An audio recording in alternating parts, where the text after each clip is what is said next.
My name is Natalia Martinez. I am 32 years old, and I learned very early in life that silence doesn't always mean peace.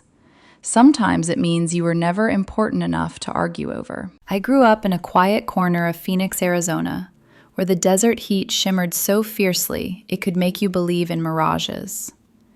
That feels appropriate now because my childhood was exactly that, chasing something that looked real from a distance, but disappeared the moment I reached for it. Looking back from the kitchen window of the life I built with my own hands, I can finally name it. I was invisible. I was 8 years old the first time my parents made it unmistakably clear where I stood in their world. My younger sister Maya had just won a local children's beauty pageant. Nothing major: plastic tiara, borrowed sash, a folding table covered in cupcakes at a strip mall event center.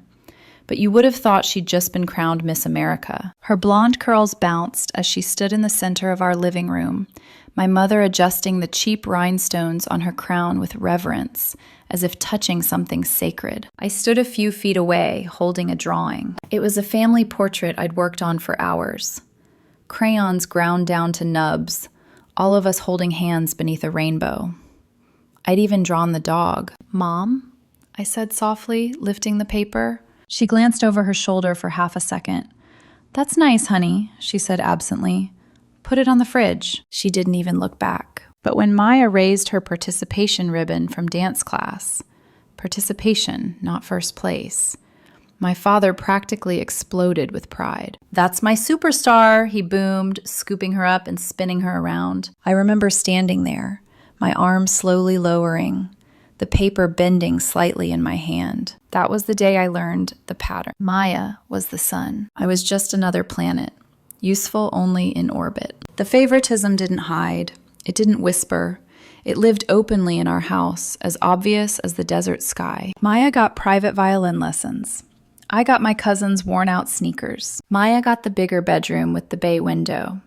I got the cramped space beside the water heater that clanked all night like a mechanical heartbeat, reminding me I didn't belong. When Maya wanted to try gymnastics, then soccer, then drama club, money appeared like magic. When I asked for art supplies, suddenly we were watching the budget. "She has natural talent," my mother would say. "She's going places." The unspoken message followed me everywhere. I wasn't. By high school, the divide became a canyon. Maya was homecoming queen, student body president, the girl everyone wanted to be or be seen with. I was the quiet one at the edge of the cafeteria, sketching in notebooks, counting the days until graduation felt like escape. My parents attended every single one of Maya's events: cheerleading games, drama performances, award ceremonies.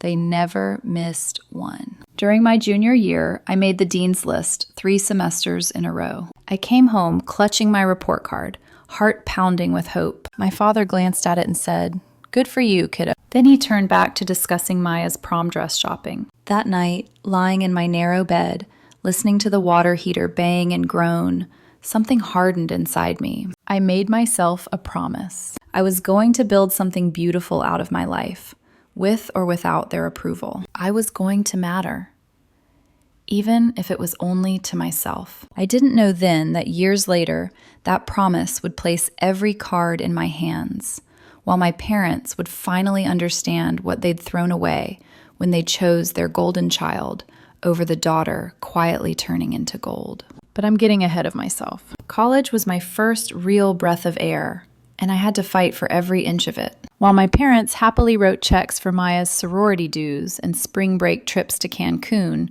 I worked 3 jobs to attend Arizona State University. Weekday mornings at the campus coffee shop.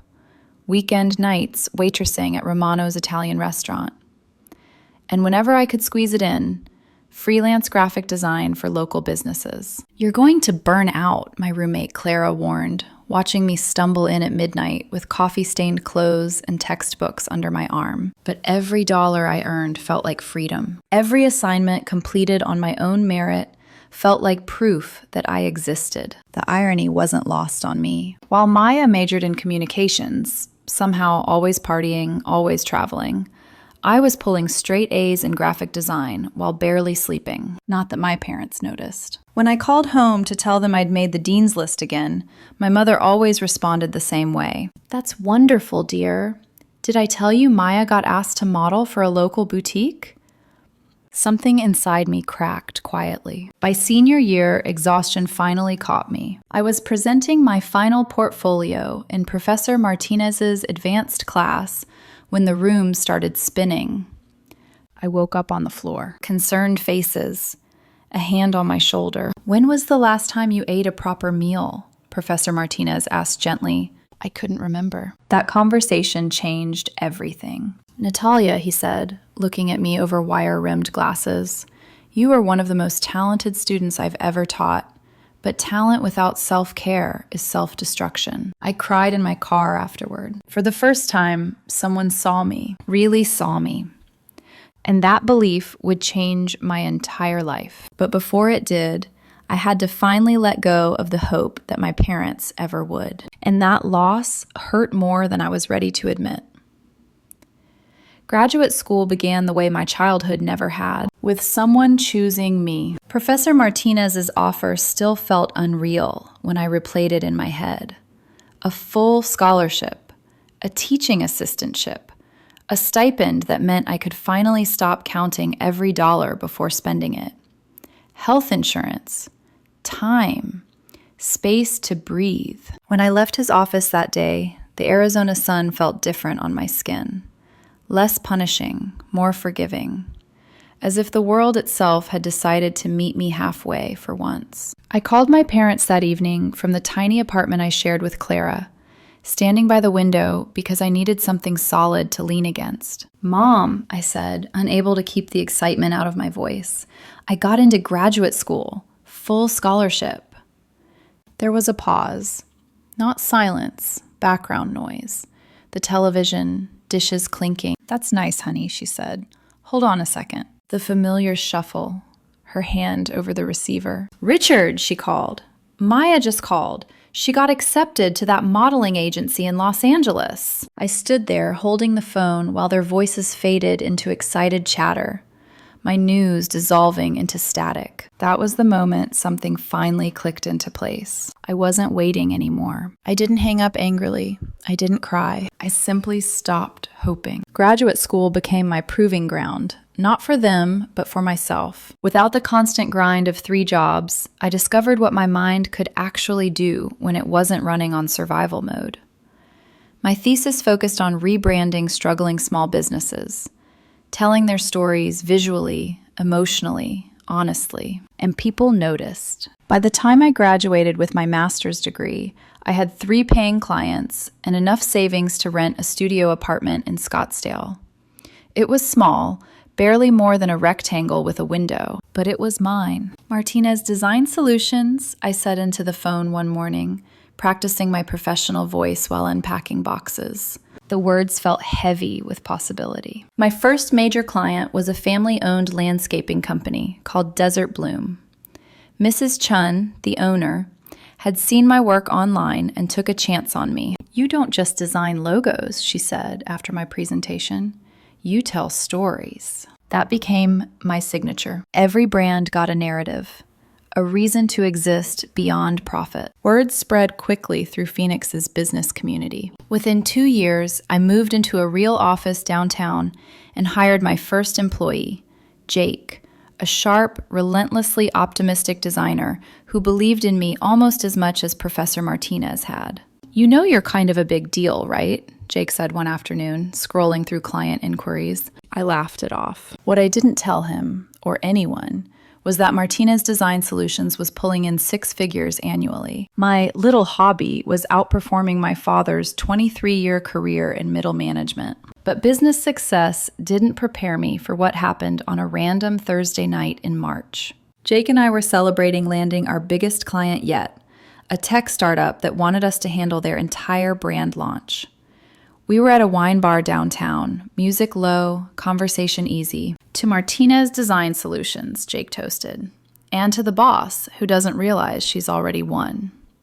That's when I noticed him. He wasn't flashy, no designer suit, just a button-down shirt, jeans, dark hair slightly messy. What caught my attention wasn't how he looked. It was how he listened, really listened, leaning in, focused, like whoever was speaking mattered. Our eyes met across the room, and something unfamiliar settled in my chest. Not just attraction, recognition.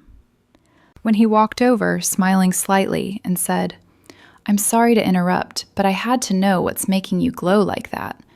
I knew my carefully controlled life was about to shift. His name was Travis Walsh, and I wasn't ready for how quickly he'd undo all my defenses. On our first official date, we sat in a cozy Italian place, sharing a pizza. "I own a plumbing business," Travis said, watching my face carefully. "Just so you know." I didn't hesitate. "That's amazing." He blinked. "Most people don't say that." "Then most people are wrong," I said. "Do you know how complex plumbing systems are? You're literally keeping civilization running." He laughed, deep, genuine. Over the next few weeks, I learned that Travis wasn't just a plumber. He specialized in historic restoration and sustainable systems. His company, Heritage Plumbing Solutions, had a crew of 12 and a waiting list of clients. But more than that, he was kind. He remembered how I took my coffee, noticed when I went quiet, stopped to talk to homeless people like they were human beings, not inconveniences. "You're different when you talk about your family," he said one evening, sitting beside me as the sunset painted the mountains gold. I hesitated, then told him everything. He listened without interrupting. "They don't deserve you," he said finally. "I hope they realize that someday." "I've stopped waiting for that," I admitted. "I'm building something better." "With me?" he asked gently. "Yes," I said. "Especially you." 8 months later, Travis proposed. Not with diamonds or drama, but with intention. He'd installed new light fixtures throughout my apartment, sunflowers everywhere, takeout from Romano's, the place where I used to waitress. "I wanted to remind you where you came from," he said, kneeling, "and show you where you're going." I said yes, through tears. Telling my parents was the last test I didn't expect to pass. Their reaction was exactly what I feared. "A plumber?" my father scoffed. "We won't attend," my mother said coldly. "We have standards." I hung up shaking. Travis held me and said, "Then we'll build a family that actually shows up." And for the first time, I believed him. Planning our wedding should have been stressful. Instead, it felt like freedom. Once the reality settled in that my parents weren't coming, that they had actively chosen not to witness one of the most important moments of my life, something inside me finally loosened. The ache didn't disappear, but it stopped controlling me. Every decision Travis and I made came from love, not performance. We chose the Desert Botanical Garden in Phoenix, surrounded by the raw, untamed beauty of the Sonoran Desert. No chandeliers, no marble ballrooms, just open sky, cacti standing proud, and the kind of quiet that feels sacred. "I want sunflowers," I told our wedding planner during our first meeting. "Everywhere." "And food people actually enjoy," Travis added. "Comfort food, nothing fancy." She laughed. "You two know exactly who you are. That makes my job easy." As the guest list came together, the contrast between our wedding and Maya's became impossible to ignore. Maya's wedding, just months earlier, had been a spectacle. $45,000 spent on imported flowers, a string quartet, and a guest list packed with my parents' colleagues and social connections. People who didn't know her, but looked impressive standing near her. Our wedding was smaller and warmer. Travis's parents, Tom and Sarah, embraced me like I was already family. His sister Katie appointed herself my unofficial wedding coordinator without asking, sending me spreadsheets and reminder texts at midnight. My college friends booked flights. Jake offered to design the programs. Professor Martinez and his wife RSVP'd yes with a handwritten note that made me cry. "You know what's incredible about this?" Jake said one afternoon, scrolling through the final guest list. "Every person here actually chose you." He was right. No obligation, no appearances, just love. The night before the wedding, I stayed at Katie's house, following the old superstition of not seeing the groom.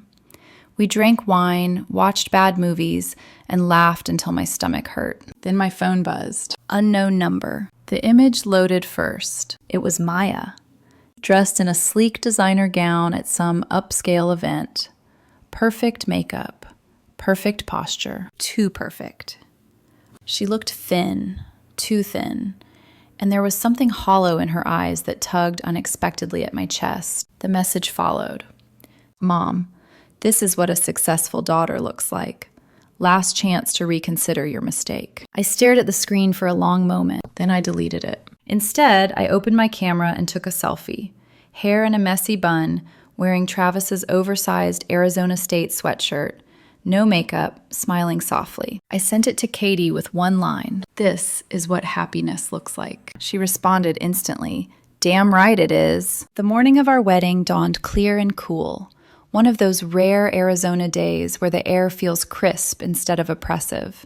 As Katie helped me into my dress, a simple A-line that felt like me, not a costume, I didn't feel nervous. I felt ready. I've been ready my whole life, I said when she asked. Walking down the aisle toward Travis, seeing his face light up when he saw me, I felt something settle into place. This wasn't about proving anything. This was about choosing each other. We danced, we laughed, we cried, and as Travis and I swayed to At Last, I had no idea that my parents were about to learn exactly who they had dismissed as just a plumber.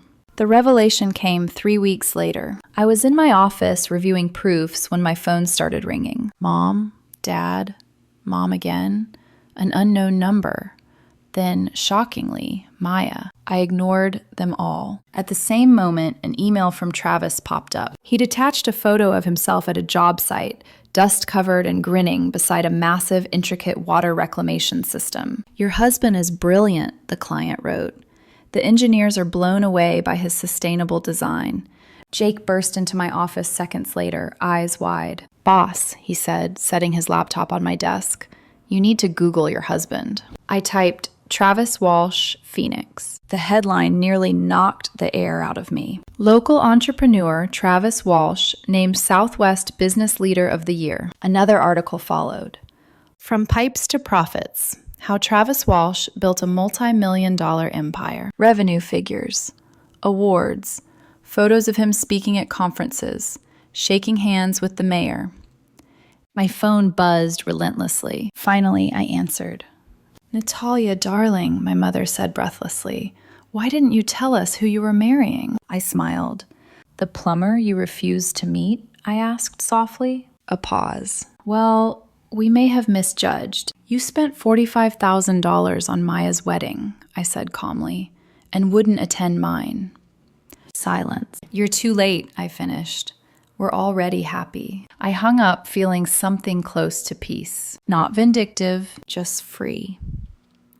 After I hung up on my mother, I sat very still in my office, not shaking, not crying, just breathing. For most of my life, that phone call would have shattered me.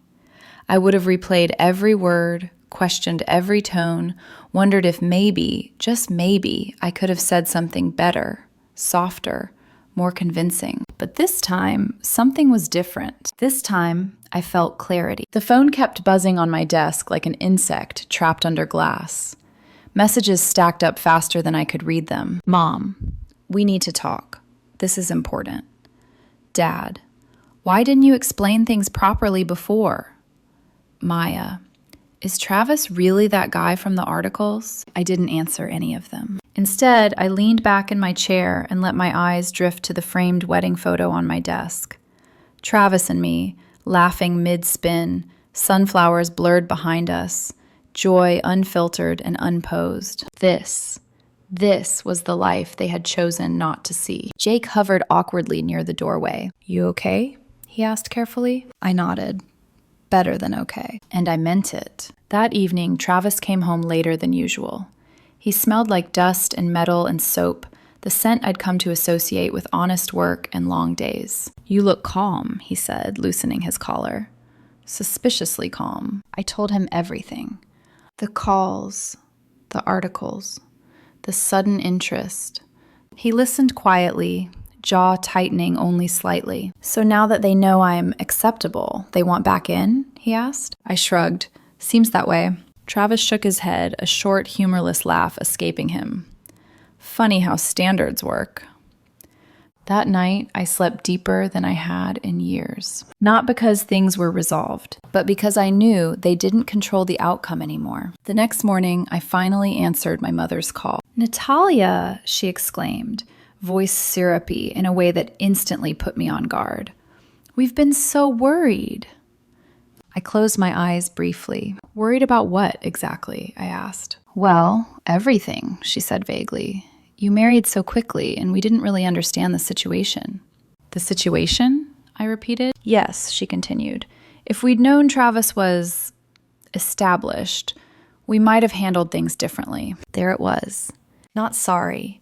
Not we were wrong.